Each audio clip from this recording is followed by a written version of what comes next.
How's it going, guys? If you're new to the channel, subscribe, comment, like. That's just my APU kicking in. So how's it going? I'm out here in Graceville, Pennsylvania. It's been a pretty good day. Heading down to Massachusetts to deliver this load. It was 2 picks, 1 drop. It's not that bad. I got till Monday to deliver it. Fairly easy. It's like 1,000 miles. Now what I'm wondering is that if I did the right thing canceling the other loads that I had. I was waiting for this load to come in. Well, I wasn't waiting for that load to come in. So I have a general plan, right? $6,000 within the week, and that should net me in around $2,000 to $3,000 after fuel and after everything else.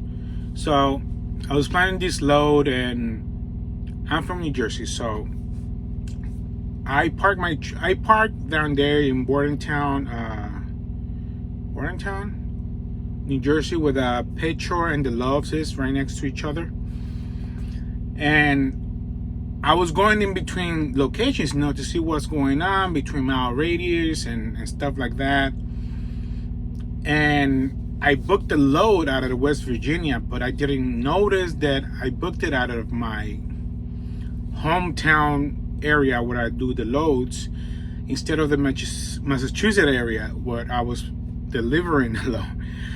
So, I was just booking loads just fast, and for some reason I just completely overshot that I was actually in Bordentown, New Jersey doing that load out of, and I'm like, okay, it doesn't seem that far,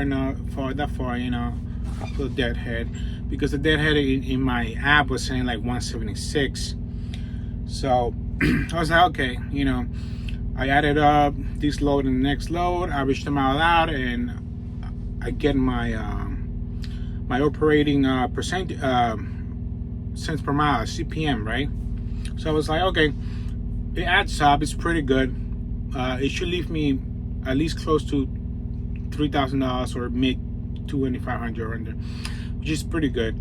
And then I was like, okay, let me search. I stopped for a little while, and I was like, okay, let me just put the address to see how far from Massachusetts it is and stuff like that, because my load was dropping out on Monday, and then I was picking that load up on Tuesday. And when I was doing the mileage, once I stopped and I was getting my thoughts together and everything, because I booked the load and I just booked it because I just wanted to get out of there. It's like I picked up in South Carolina, and then I picked up in North Carolina, and it wasn't that bad. It just that it felt like my day was it felt really, really long for some reason. Usually I do it 100 miles, 200 miles and something like that, and it just goes by really, really fast, and because I'm used to driving the miles already, and it doesn't really affect me as much, So, but that day, what was it?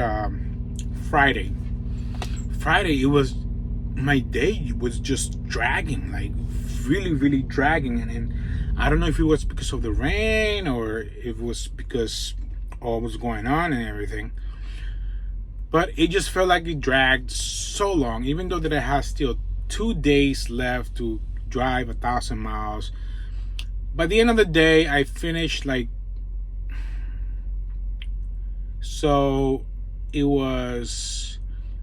parked 76 miles to the first pickup, and then it was like 210 to the next pickup in North Carolina, and then I drove about 176 miles to a TA,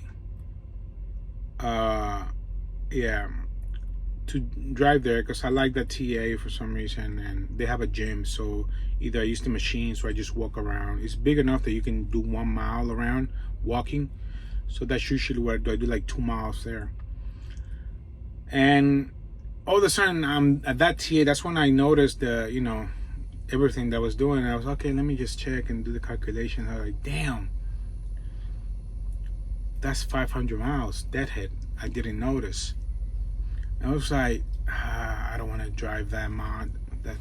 So I add up all the miles, including my deadhead miles, because 500 miles and 170, I think, from the other one, and plus the 1300 from the other one, and almost 1200, I think it was. Well, at the end of it, it ended up being like 3,100 miles. I was like, wow, that's way too much. And I think it was very low for what I usually do the loads for. And I do deadhead quite a bit sometimes. I do 200-300 miles deadhead if my average is good, you know. And when I mean my average is good, it's above $2 a mile at this point, right? It used to be a little higher, but because due to everything that is currently happening, I try to get my average close to $2 a mile as possible. I think the lowest I've done is like 170 average after Landstark's cut, mind you, after Landstark's cut, no after stuff, you know. So for example, it's like 150. Let's just say $1.50. That's $1.50, you know, $2.50. Oh, man, how do I put this? Well, I just want to know that at the end, after I add up fuel mileage, fuel, the fuel cent mileage that they give you and for the load, and after my percentage of the gross after fuel, have to be close to $2 a mile. Now it's getting very difficult to average that due to the low rates. They just keep going down. It's like every single day rates keeps going down for some reason, right? Fuel is going back up. I don't know if you guys noticed, but OPEC decided not to increase their fuel production. They decided to cut it. So that means that fuel prices will go up unless the United States or any other country decides to pick their productions up. So I canceled all my loads. I had 2 loads, one heading down to Texas, and from Texas heading down to Florida.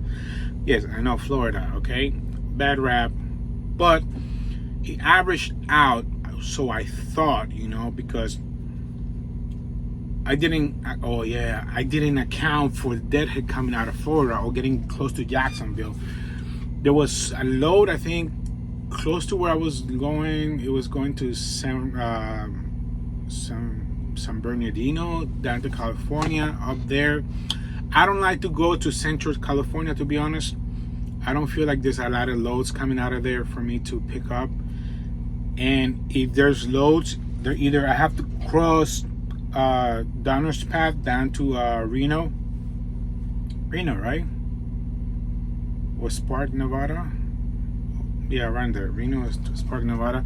Just to get a decent or okay load, you know. So I don't really like to go there. Sometimes I just deadhead back to SoCal. Apparently that's where I go. SoCal, like South California or Ontario, California, down there. Because I find that I find better loads out of that location than upper, you know.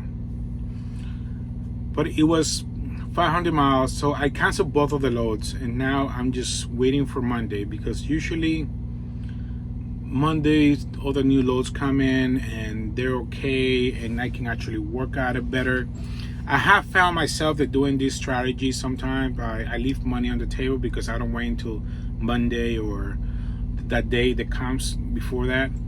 But the thing is, a lot of these brokers, they're sporadic when it's posted loads, and if I'm driving, I can't really get that load, right? Because that means I have to be on the app, and I set up alerts, but they're annoying.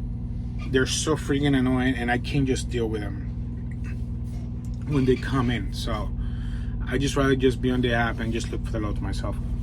And I find like this way much better to do that, you know. So one second, my phone just said that it's dying. There it goes. Should be better now. No, it's not. 60%. I don't know why it's doing that. So yeah, But that's the thing. Now let's see what I can get on Monday, once the 17th, because I delivered this load in Massachusetts on the 17th, and then I just have to look for a load out of that general area or whatever is financially better for me to pick up. I didn't want to drive 500 miles down just to get to West Virginia just to get that load. It makes no sense. It makes no financial sense at all. 500 miles is basically a little over $320 worth of fuel just driving down there. Yeah, I might get a little better mileage empty, but at the end of the day, the wear and tear on the engine, the wear and tear on the tires, overall is not financially smart. So that's an update, guys. Like, comment, subscribe, and see you in the next one.